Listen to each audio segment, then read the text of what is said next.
आज हम एक और क्वेश्चन पे डिस्कस करेंगे। इस क्वेश्चन में इंटरेस्ट ऑन कैपिटल आपका चार्ज ट्रीट हो रहा है, यानी कि बिजनेस को प्रॉफिट हो या लॉस हो कोई मैटर नहीं, हमें इंटरेस्ट ऑन कैपिटल देना ही देना है। तो ऐसे में interest on capital profit and loss का पार्ट होगा, ना कि प्रॉफिट एंड लॉस अप्रोप्रिएशन का।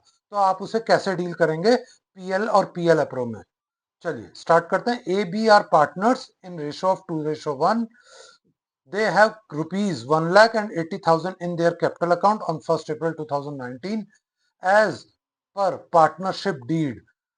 The interest on capital at the rate of 10% per annum is a charge and it has to be paid even if there is a loss.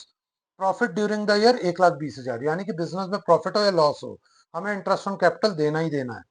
और profit कितना हम पे 1,20,000, तो हमने पहले इंटरेस्ट ऑन कैपिटल कैलकुलेट करा 10%।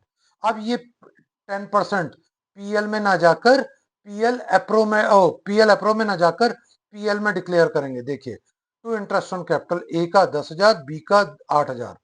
हमने बाय नेट प्रॉफिट बीडी, यहाँ पे पीएल बीडी नहीं लिखेंगे। 1,20,000 में से हमने 18,000 को माइनस करा, हमारा प्रॉफिट आता है 1,02,000। बहुत सारे बच्चे यहाँ पे लिखते हैं टू नेट प्रॉफिट, नहीं यहाँ पे लिखेंगे टू पीएल अप्रो, क्योंकि अब ये प्रॉफिट पीएल अप्रो में ट्रांसफर होगा। ये देखिए पीएल अप्रो में ट्रांसफर करा बाय पीएलबीडी, वहां पर हम पीएल का नाम लिखेंगे 1,02,000 और ये पार्टनर्स में डिस्ट्रीब्यूट हो जाएगा उनके पीएसआर में। पीएसआर क्या है इनका 2:1, तो हमने 2:1 में डिस्ट्रीब्यूट कर दिया। आई होप ये वाला पार्ट आपको क्लियर हो गया होगा।